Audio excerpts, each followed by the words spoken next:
Hello, and welcome. My name is Justin Thibodeau, and today I'd like to pitch a serious card game called EFL Foundational Grammar Decks.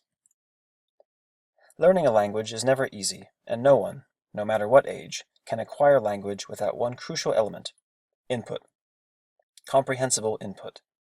When people study English as a second language, that is, in an English-speaking country, they are surrounded by the target language.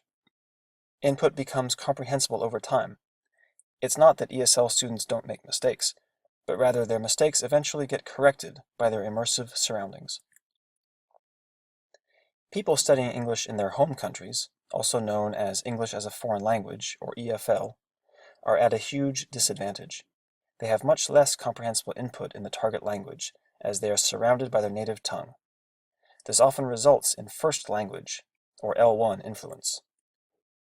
The linguist Stephen Krashen writes, "First language influence seems to be strongest in acquisition-poor environments, where natural appropriate intake is scarce. Such is the situation and challenge for many EFL students and their teachers."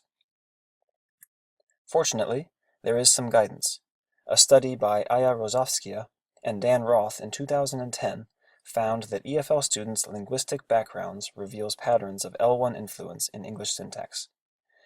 Mandarin Chinese, for example, has no verb conjugation, leading to frequent omission of the third-person singular s, as well as correctly forming questions with do and does. Over my 12-year career as an EFL teacher, I have observed positive results from a two-pronged approach to overcome the challenges facing EFL students: increasing comprehensible input, combined with conscious practice of sentence structure to counter L1 influence. While there are wonderful resources, like leveled readers, movies, and music, available for increasing comprehensible input, practicing sentence structure often requires something more tailored. Any teacher can create written exercises that target language in a very controlled way, but such fill-in-the-blank activities are rarely interesting for students. Grammar apps, though dynamic, cannot always be tailored to fit a class's content needs, and few teachers have the skills or time to make their own. Not to mention the cost barrier or class protocol training involved with tablets. Card and board games, or table games on the other hand, are just as dynamic and can often be adapted to fit the content needs of the teacher. Furthermore, both written work and apps don't often have embedded elements for social interaction, and it is crucial in the EFL classroom to maximize time for interaction in order to generate language. Card and board games have great potential to provide structured sentence practice in an interactive and entertaining way for minimal cost. With that, I'd like to introduce EFL Foundational Grammar Decks. Simple, fun, adaptable, and free.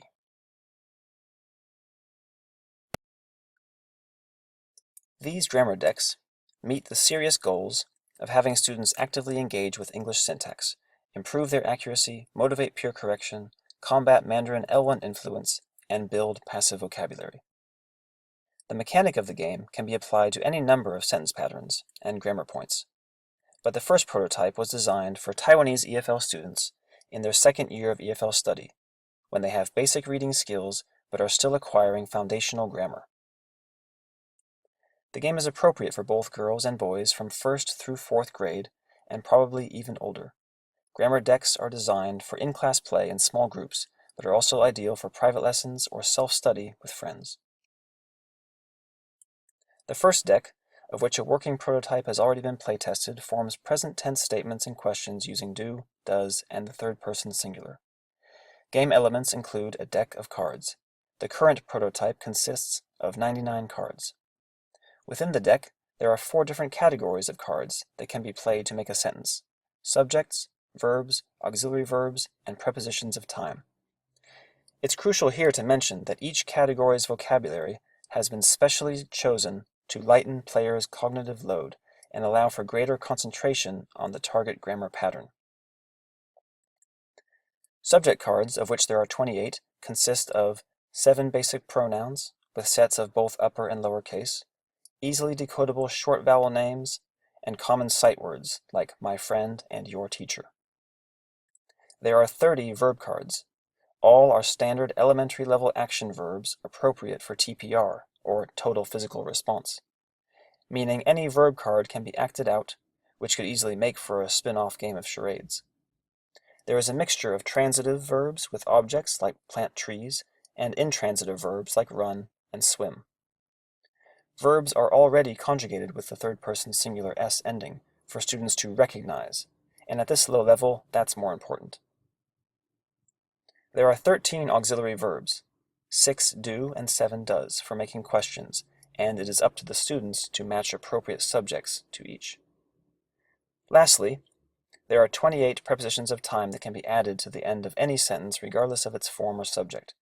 The prepositions at, on, and in were chosen as they are notoriously tricky, but also go hand in hand with fundamental daily language, like telling time, using at, 7 days of the week, using on, and the 12 months of the year with in.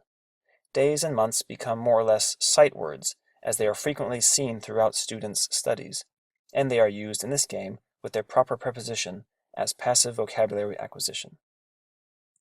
Before getting into the major elements of the game, let's see a quick run-through of the game mechanic.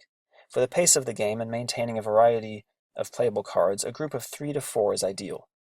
Deal 7 cards to each player. Put the remaining deck in the middle.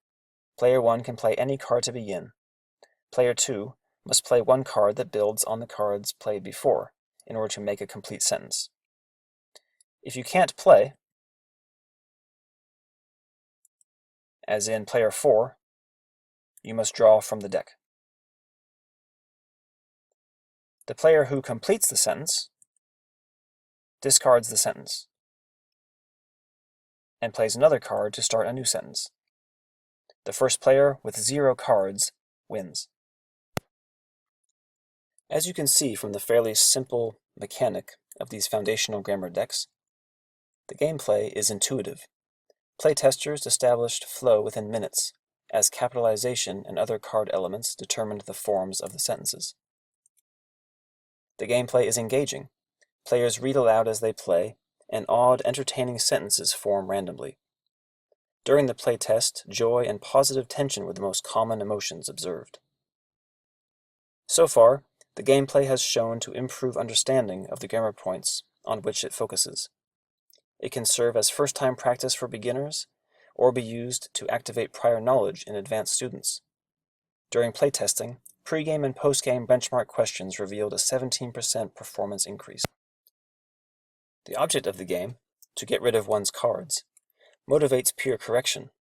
Players wish to prevent others from being able to play and force them to draw instead.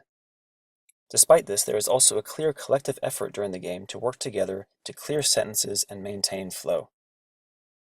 But when there is a correction, implicit or explicit, this generates meaningful language and helps students see each other as valuable sources of knowledge. Speaking of meaningful language, you might be wondering about rules of the game. What else happens when a student plays an incorrect card is corrected? Does he draw a card, lose a turn? There are minimal set rules for this game, as this encourages player interaction. Players negotiate and establish their own rules and penalties during gameplay. Again, these chances for meaningful language are crucial and not common enough in the EFL classroom. Preparing for a round of iterations, here are a few things in the works for future EFL foundational grammar decks. Punctuation markers to be placed at the end before a sentence is cleared. Pictures on the verb cards to improve aesthetic and aid comprehension.